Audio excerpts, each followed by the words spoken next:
Workers at Tesla's gigafactory in Buffalo, New York are attempting to form the company's first union. It's a huge development at one of the most anti-union companies in the country. So we went to Buffalo to hear firsthand why Tesla workers want a union. We'd like to create a voice for the workers and allow us to speak to upper management and really negotiate with them. I wish for the workers to be treated in a way that's as sustainable as the products we're trying to make. They avoided naming or shaming Elon Musk, Tesla's infamously anti-union CEO, in hopes that he might be willing to work with them. But on Wednesday afternoon, Tesla suddenly fired at least 30 workers at that Buffalo gigafactory, including several of the union organizers. Workers say the connection is pretty obvious. They want people to come in tomorrow concerned and worried and then see people they like get fired. That's the point, to make everyone scared and sad and upset. Tesla couldn't just fire 30 people out of the blue without any reason, though, so it made one up. The performance reviews scheduled for mid-March were suddenly moved up a month, then turned into a mass labor violation wipeout. This is all just a scare tactic. The company is claiming that these people are on track, at least to be observed for their performance because it was maybe lacking. But normally that's a much more difficult process. It takes a couple months to do. They got to do all this data, blah, blah, blah.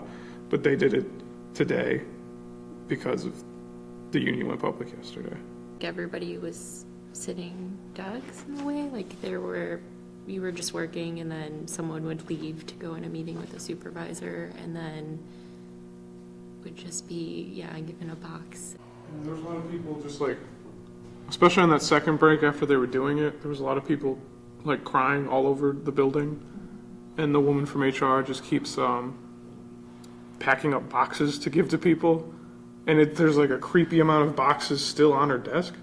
It was just a really heavy time, and when I asked my supervisor about it and asked why they weren't telling people what was happening, she said that they didn't want to instill mass panic, and we were already there, essentially, because no one knew what was going on. There's a reason why nobody knew what was going on. Not only did Tesla management fire 30 workers, it flat out lied to the rest of them. This morning, in our regularly scheduled morning meeting, at the end, some higher up kind of briefly was like, oh, there's going to be some workshops happening throughout the day, and it's going to be for select analysts. So if you get an invite for that, just keep your eyes open. It's just for select analysts. But they said it was going to be a workshop about benefits, and then a bunch of people just got fired. We were kind of thinking it was going to be something where they were going to be like, look how great it is, thinking they were going to pull all of us in and just be like, look how great it is here, blah, blah, blah, blah, blah. But then 30 plus people got fired, so